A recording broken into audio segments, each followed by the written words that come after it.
The night started the way most nights started when you were Whitney Houston in February 1994. Champagne, applause, 200 of the most powerful people in the music industry standing in a ballroom at the Beverly Hills Hilton, pretending they weren't all staring at her. Clive Davis's annual Grammy Pre-Party was the most exclusive gathering in music. If you had a seat in that room, you mattered. If you were the reason people wanted to be in that room, you were Whitney Houston. I Will Always Love You had spent 14 weeks at number one. The Bodyguard had sold 34 million copies worldwide. She had already done everything anyone ever expected of her, and then some. She stood near the center of the room in a gold dress, smiling the smile she had been practicing since she was barely old enough to drive. Grateful, humble, completely in control. Everything was perfect, and somehow that was exactly the problem. If you haven't subscribed to this channel yet, do it right now, because what I'm about to tell you is a story Whitney almost never talked about publicly, and it changes everything you thought you knew about that voice. 16 years before that party, in the spring of 1978, there was a very different room. New Hope Baptist Church, Newark, New Jersey, backstage after a Sunday evening service.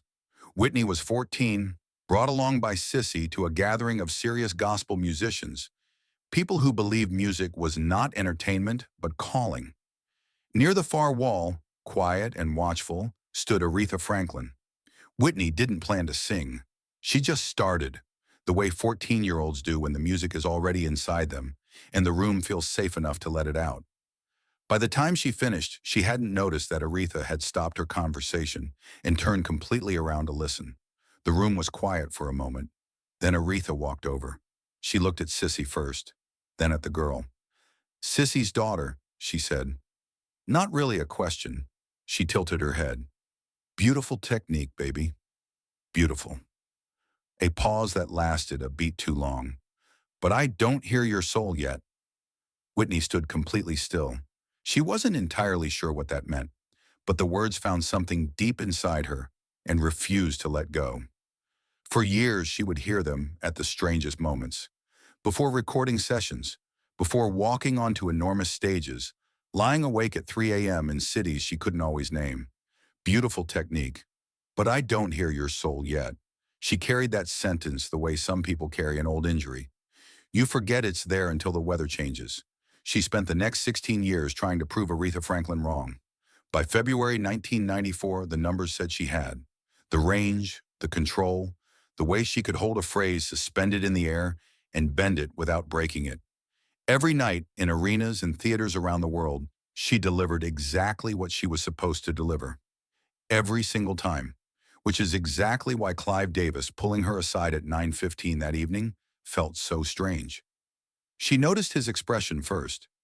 Clive was not a man given to uncertainty. He had spent 40 years in this business surviving things that destroyed other people. But when he leaned close to her that night, something in his face was careful. "Aretha's here," he said quietly. "She's been asking about you." Whitney set her champagne glass down. Just like that. Mid-sentence with someone else, she just put the glass down and straightened slightly. The way you do when something shifts and you don't want anyone to notice. They found each other near the back of the ballroom. Aretha in her early 50s, carrying herself like gravity applied to her differently. They embraced warmly. Their worlds had overlapped for decades. But there was something else underneath that warmth tonight. Aretha held Whitney at arm's length and just looked at her. "That song," she said finally. She didn't name it. She didn't have to. "You stopped the world with that song." Whitney smiled. "Thank you. I mean it literally. First time I heard it on the radio, I stopped moving and just stood there." Aretha paused. "But I want to ask you something, and I want you to be honest." Whitney waited. "When was the last time you really sang? Not performed, not recorded, not gave an audience what it paid for." Her voice dropped. "When was the last time you sang because you needed to? Because it was the only thing holding you together?" The noise of the party continued all around them. But right there in that corner, it felt like the sound had been turned all the way down. "I sing every night," she said carefully. Aretha smiled. It was a kind smile, but it was also the smile of someone who has heard that particular answer before and knows exactly what it means. "Baby," she said softly. There's a difference between singing and performing. You know there is. Whitney looked away for just a moment, then back. What are you saying to me? Aretha took her hand. I'm saying I want to hear you tonight. Not Whitney Houston, the legend. Just you. She nodded toward the small performance space at the far end of the room. Right up there. With me.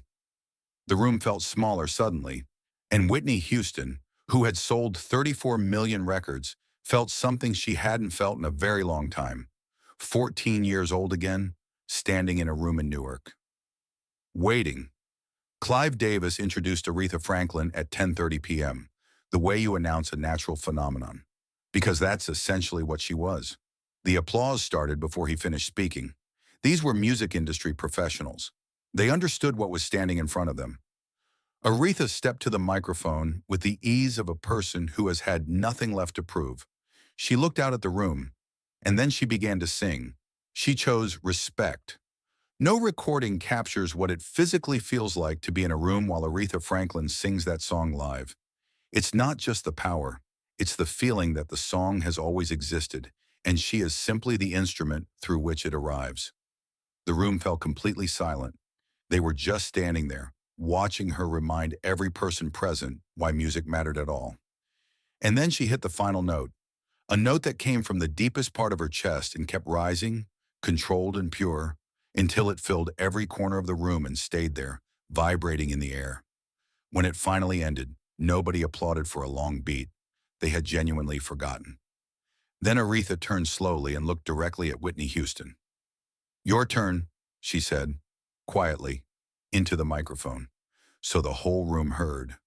Whitney hadn't moved in nearly 2 minutes. She was standing near the edge of the performance area, holding nothing, looking at Aretha the way you look at something fragile and enormous. The entire room had turned toward her. Nobody said a word. Then Whitney walked to the microphone. She didn't speak to the room, didn't ask for music, didn't explain what she was about to do. She just looked down for a moment, took one breath, and closed her eyes. And she sang the final 8 bars of I Have Nothing, a cappella. No arrangement, no musicians, no safety net. Just her voice, alone in a room full of people who had heard every great vocalist of the 20th century and knew exactly what they were listening to. The difference between this and the recording was immediate. The record was perfect, controlled, technically flawless every time. This was something else. There was roughness in it. Ache, the particular quality that comes from a person not giving a performance, but giving access to something real, something that costs them. Halfway through, her voice cracked, just once, on a single syllable in the middle of a phrase that was already breaking people open by simply existing. That small fracture was the most powerful thing in the room. Aretha stood completely still and listened. Her expression had changed entirely. She was not watching a performance. She was listening to a person. For Aretha Franklin, that difference was everything. When Whitney held the final note and released it into the silence, nobody moved for a beat. Then Clive Davis put his hand over his mouth. Then the room came apart. Aretha walked to Whitney slowly. She took both of Whitney's hands in hers. Her voice was low enough that the microphone barely caught it. Baby, she said, I have to tell you something I should have said a long time ago. Whitney waited. In 1978, Newark. You were 14 years old and you sang in that room after the service. Aretha's eyes were full, not spilling over, full. I told you I didn't hear your soul. I remember, Whitney said, very quietly. I was wrong. Aretha shook her head slowly. The soul was always there. I was too proud to recognize it in someone so young. She held Whitney's hands tighter. You've been carrying my words for 16 years, baby. I am so sorry. Something moved through Whitney's face in those next few seconds.